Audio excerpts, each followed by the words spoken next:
Serious people of Reddit, what was the creepiest thing you experienced that you thought was paranormal, but was actually much scarier when you found out what really caused it?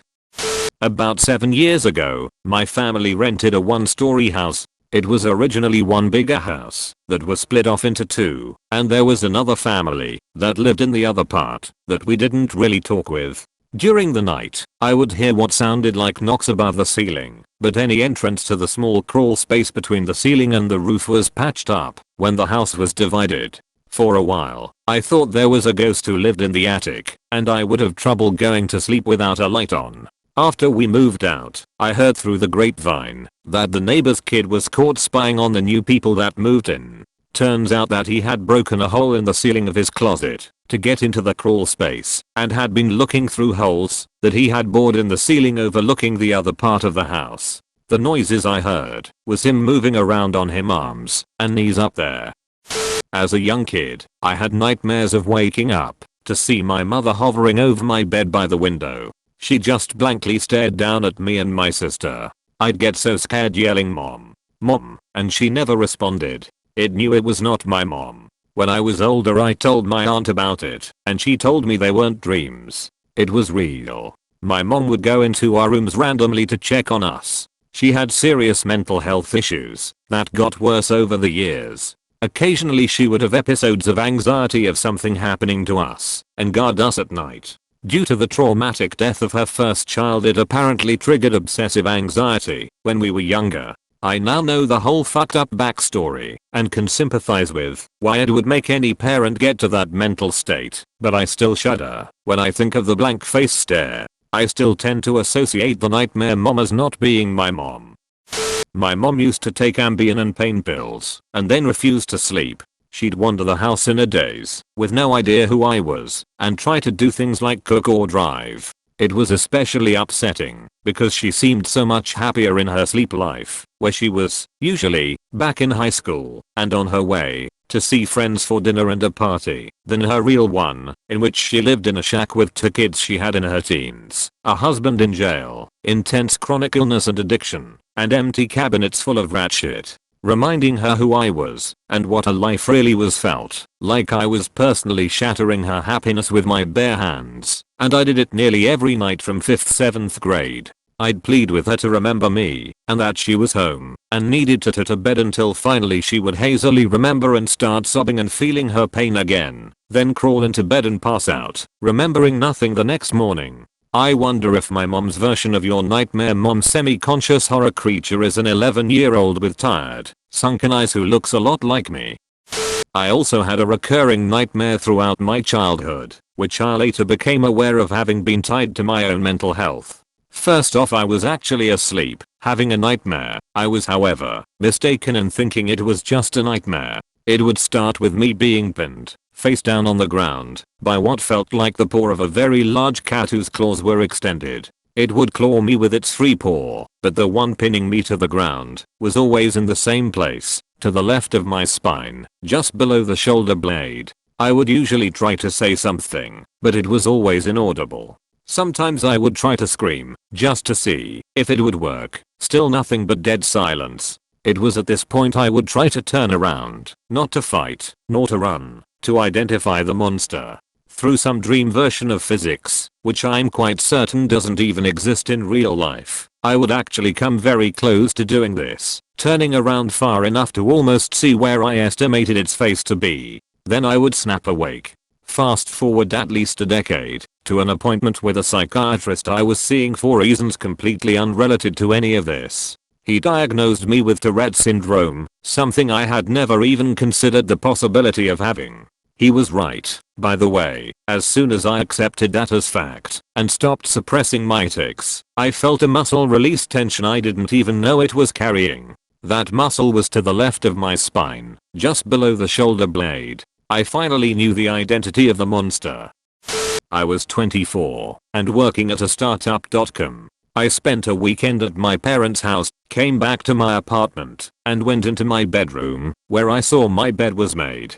Felt my heart stutter as I stood frozen in the doorway, because I never ever made my bed. It was something I consciously refused to do. After the initial shock, I went through the apartment examining the closets, under the bed, etc.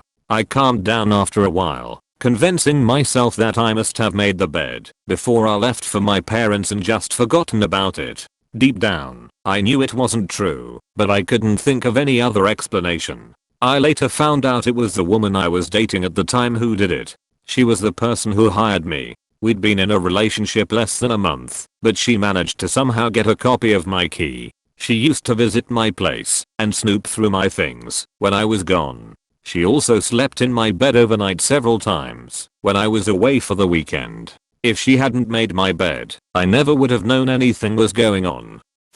Didn't think this was paranormal, but definitely thought it was creepy, and ended up being more than I bargained for. When I was 13, I had a small jewelry box my mom gave me that had cushions for rings. I had 6 rings that I kept in it, nothing of value, think mood rings and silver rings. I was somewhat neurotic as a kid and had spent an afternoon arranging my room, and I'd put the 6 rings in a specific order. I opened the box one day and noticed that 2 of the rings were out of order. I thought someone in my family had moved them because there was zero explanation for this. I asked my family if anyone had touched them, and they all insisted no one had opened the box, but I was convinced someone had to have gone through it. My dad ended up going through our entire house checking for missing stuff, and the only missing things were an old bottle of hydrocodone from the medicine cabinet and some of my mom's gold jewelry from a bathroom drawer. Turns out there had been strings of robberies in the neighborhood where thieves had broken in but only taken prescription drugs and small gold items. None of the robberies had indications that the homes had been broken into, and things like laptops, diamond jewelry and other valuables had been left alone. My family wouldn't have known anything was amiss aside from the fact I was so convinced something was off. My friend lived up in these pitch black windy hills about 20 minutes from any ambient city lights. No traffic stoplights, street lights, nothing. One night when driving up to visit him, I reached a stop sign. I looked left, no one there, looked right, no one there, then proceeded to make a left turn. From the time it took for me to look left, then right, a man stepped into the street about 10 feet in front of my car. I immediately slammed on my brakes and he just stood there, my car lights hitting him, not moving. I slowly just drove around him, and he kept facing forward as I passed, didn't turn his head at all to look at me / make eye contact. I get to my friend's house convinced I had seen a ghost, and was freaking out about it. My friend asked me to describe the man I saw, and when I did, he tells me it was a pedophile that moved in down the streets with the pedophile's parents after getting out of jail. TL doctor, a man stepped in front of my car in the middle of nowhere. Thought it was a ghost, but it ended up being a convicted and recently released from jail pedophile. I used to think that I saw a UFO as a kid. I remember telling my mom in real life, and she was just like, well, I had the exact same thing happen a few years later, and this time I was able to call my mom and take a picture of it. Then shortly after the experience I realized that it was a dream because the speed of the UFO was going would have been in and out of my view in 2 seconds. No time at all to call my mom, have her come over, see it, and I take a picture of it. A classic hallmark of a dream. Apparently I store dreams, hypothetical scenarios, and actual real events in the same mental memory folder apparently. Freaked me out when I realized this, because I couldn't trust my memory anymore to be truthful. Edit. To those wondering, the UFO made a jet noise and looked like a cross between a Klingon bird of prey from Star Trek and the Boeing bird of prey.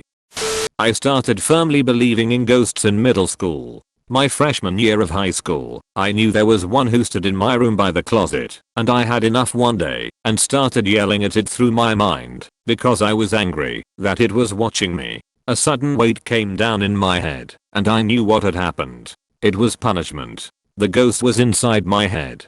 For years I kept quiet about it, knowing people would just think I was crazy or lying. In the meantime I lost basically all emotions except for fear. The rest sink no deeper than surface level, and I stopped feeling rested after I slept. I chalked both of these things up to the ghost. Turns out I was so quick to believe in ghosts because I have OCD that tells me I'm being observed 24/7, and the idea of ghosts being the culprit fit perfectly into my interpretation of my surroundings. This obsession will likely never go away fully. My brain feeds me lies every waking moment and all I can do is learn to overcome them. As for the weight in my head, it's still there, almost 10 years later. So far all the doctors I've seen for it seem uninterested in helping me after basic scans and tests come back negative. If I ever find out what it really is, I'll try to remember to update.